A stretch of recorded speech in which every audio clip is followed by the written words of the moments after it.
में कहें तो यही कलाम साहब की जिंदगी का फलसफा था। साइंस से लेकर सपने तक का एक ही व्याख्यान, तुम जैसे सपने देखोगे वैसे ही बन जाओगे। शुरुआत होती है सपनों की इसी उड़ान से, जानने की उस जिज्ञासा से जो आगे चलकर विज्ञान की उड़ान को नई दिशा देने वाली थी। वो उड़ान थी चिड़ियों की। तब 5वीं क्लास में पढ़ते थे अब्दुल कलाम। आसमान में चिड़ियों को उड़ते देखना उन्हें खूब भाता था। एक दिन क्लास में टीचर से पूछ बैठे, आखिर ये चिड़िया उड़ती कैसे हैं? सवाल बहुत सहज था, हर किसी के मन में उठता है, मगर इसका जवाब कोई नहीं दे पाया। वो टीचर थे सुब्रमण्यम अय्यर, जिनका जिक्र कलाम साहब अक्सर करते थे।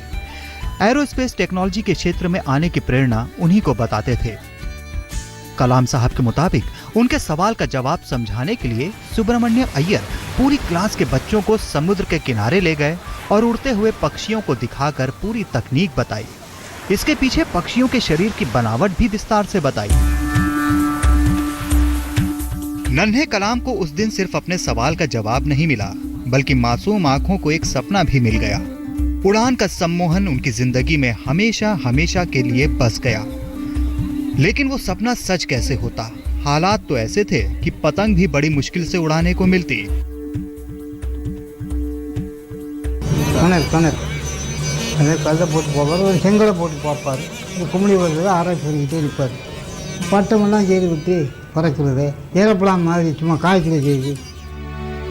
सात भाई बहनों में अपने माँ बाप के दुलारे तो बहुत थे अब्दुल कलाम, लेकिन घर की माली हालत ऐसी कि 2 वक्त के खाने की भी चिंता रोज रहती।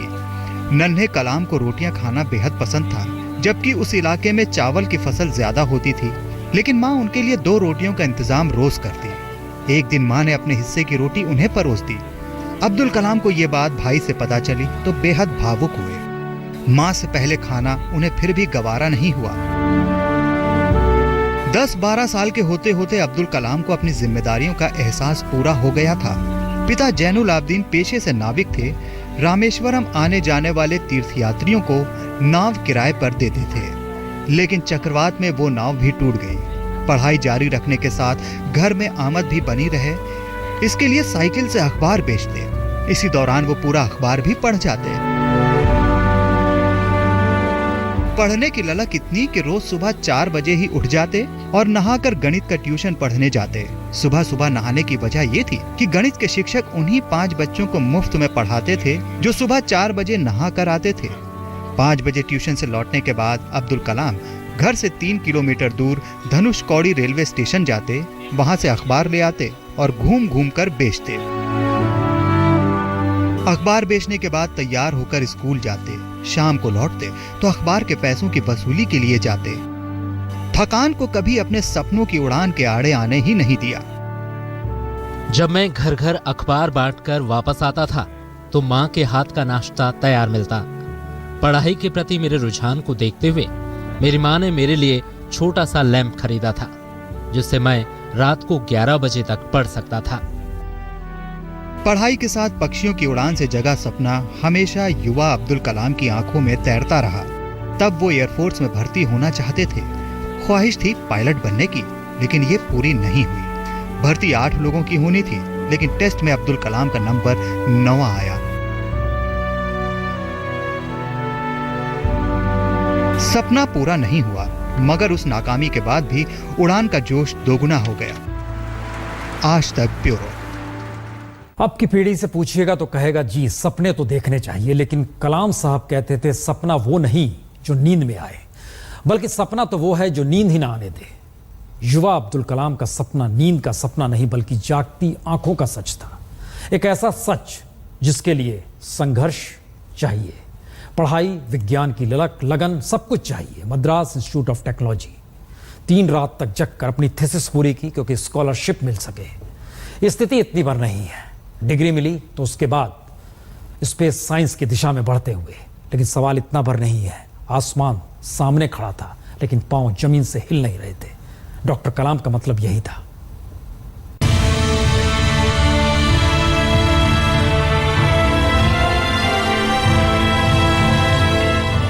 बारिश में सभी चिड़िया बसेरा ढूंढती हैं, मगर बाज पानी से बचने के लिए बादलों के ऊपर उड़ान भरता है। कलाम साहब की फितरत में कुछ यूं बसती थी कुदरत।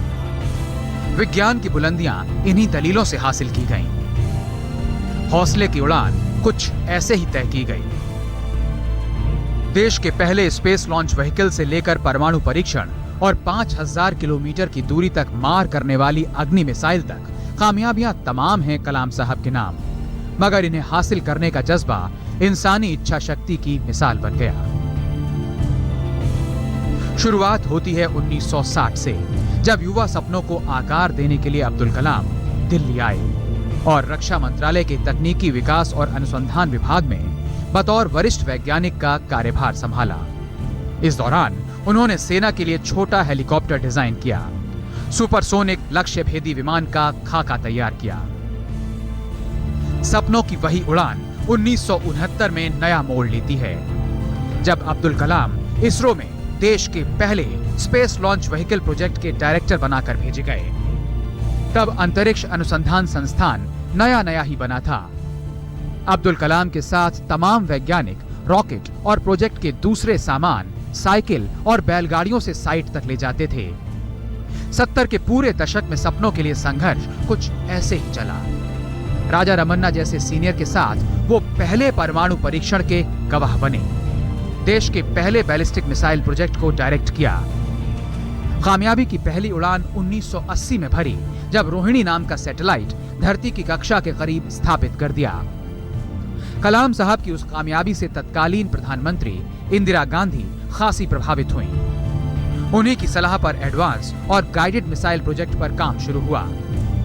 कहा जाता है कैबिनेट ने उस प्रोजेक्ट को मंजूरी नहीं दी, लेकिन इंदिरा गांधी ने अब्दुल कलाम के मिसाइल प्रोजेक्ट के लिए सीक्रेट फंड का इंतजाम किया। आज के अग्नि, पृथ्वी और ब्रह्मोस जैसी मिसाइल उसी बुनियाद पर हिंदुस्तान की ताकत का परचम लहरा रहे हैं। और दुनिया 11 और 13 मई 1998 का वो दिन कैसे भूल सकती है, जब तमाम बंदिशों और अमेरिका जैसे देशों के जासूसी सैटेलाइट की निगरानी के बावजूद भारत पोखरण में परमाणु टेस्ट करने में कामयाब रहा। यह कलाम साहब की ही काबिलियत थी कि दुनिया को इसकी भनक तक नहीं लगी। तब कलाम साहब प्रधानमंत्री के प्रमुख वैज्ञानिक सलाहकार थे।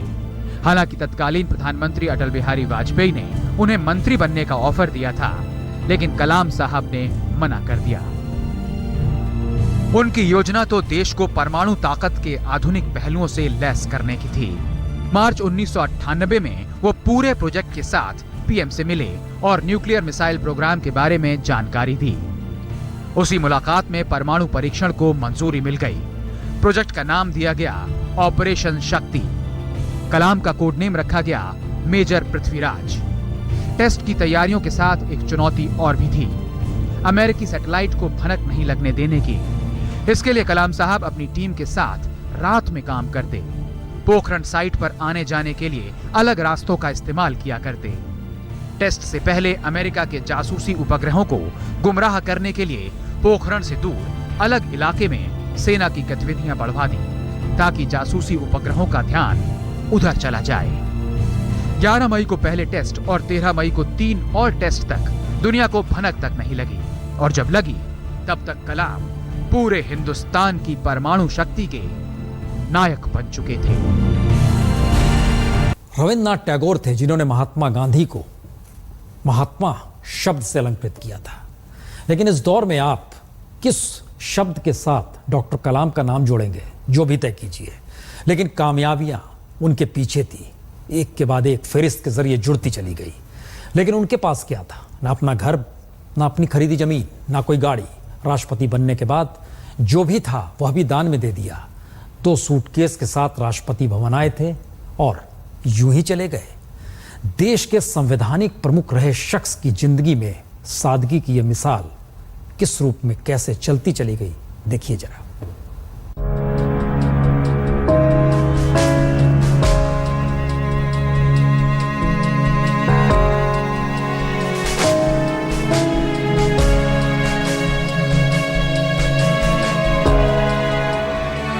हिंदुस्तान की सामरिक ताकत और अंतरिक्ष में तकनीकी उड़ान के नायक अब्दुल कलाम जब देश के राष्ट्रपति बने तब चर्चा एक ही थी, मिसाइल मैन की सादगी।